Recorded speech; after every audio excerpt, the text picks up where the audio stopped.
This happened in 2004. I was a new college graduate studying healthcare at a hospital more than 2 hours away from where I grew up. It was a huge hospital, a level 1 trauma center. I work in a highly specialized area. Only 2 other people working there had my licensure. That's important because we spent a lot of time working separately in our department and had to stagger the shifts for proper cover. I got the early shift, arriving at 5:45 in the morning. Staff parking was a few blocks away from the hospital. We had a shuttle to pick employees up. The lot was surrounded by an urban forest. The city tried to keep as many trees and green space as possible. There wasn't anything else near the parking lot at the time. Since I arrived so early, the shuttle had to be called once I'd arrived. There was a call button at the shuttle stop, which meant leaving your car to communicate with dispatch. This always creeped me out because although there were cars parked, nobody was ever at the lot at this time. The overnight shift didn't change over until 7 a.m. A few weeks after I started working there, I'd settled into the routine of the shuttle bus and gotten comfortable with it. Mobile phone service wasn't the best at this time, and I didn't have a smartphone, so it wasn't very reliable. When I returned to my car one afternoon, I noticed a note on my windshield. It read, "Sweet and nice you are."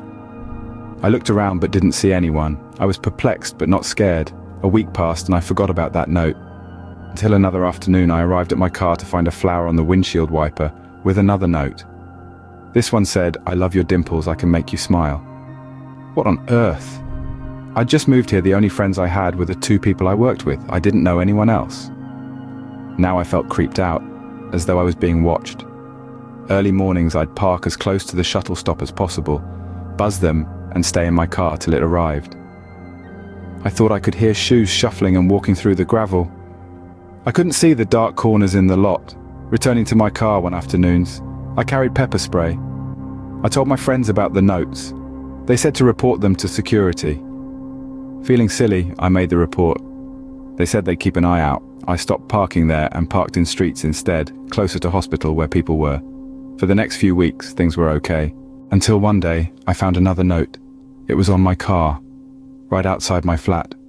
One morning, the writing was the same. It said, "Don't be shy."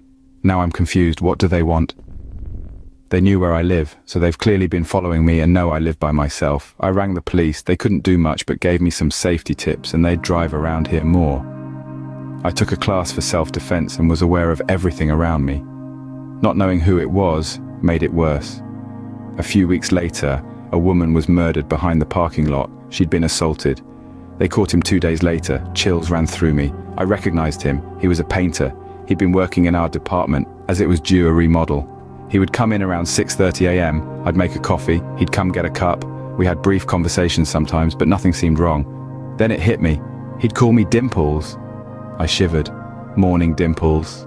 I was freaked out. He'd been right in front of me the whole time. For weeks, we'd been alone together on numerous occasions. Not once did I suspect a thing. I don't know for sure if he was leaving me them notes, but when he was arrested, they stopped. It was 2003, the morning after Thanksgiving. A winter wonderland, snow everywhere. That was the Horn Creek Conference Center in West Cliff, Colorado. It was serene and peaceful. That peace was about to be shattered as a woman's corpse was found in the snow near one of the guests' cabins. The young woman's name was Alice White. She was just 20 years old. She grew up in Missouri, then went to college in Florida.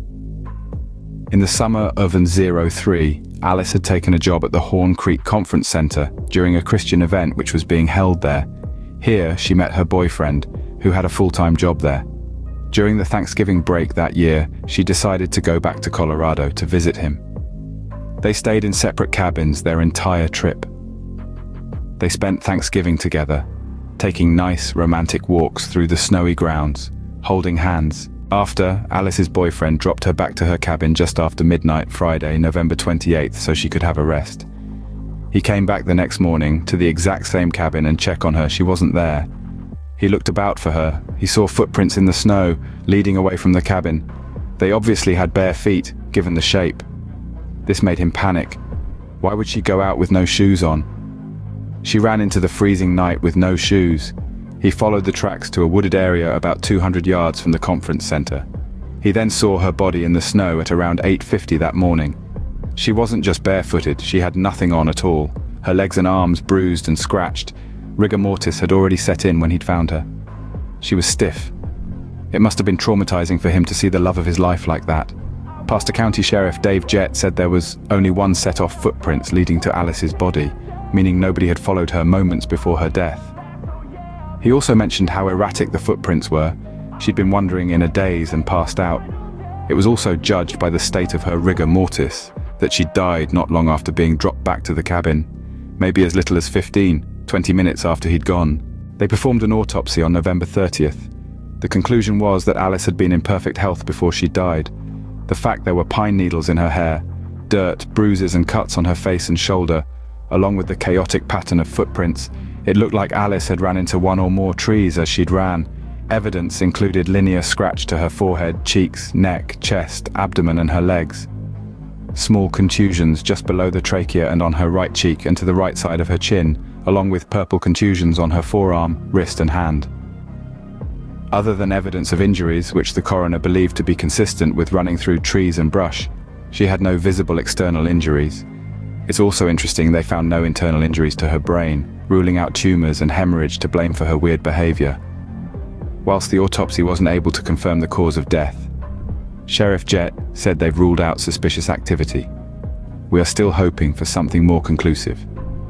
Oliver Jones, leading officer of the Colorado Bureau of Investigation, commented how strange Alice's death was. It's the weirdest thing I've ever seen. Although there weren't any definitive answers as to how or why Alice died, the coroner was forced to conclude that she died from a phenomenon known as excited delirium.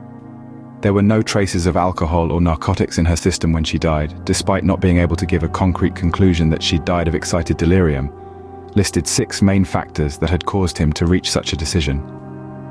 The first, but also the main point, was that she'd been found without clothes.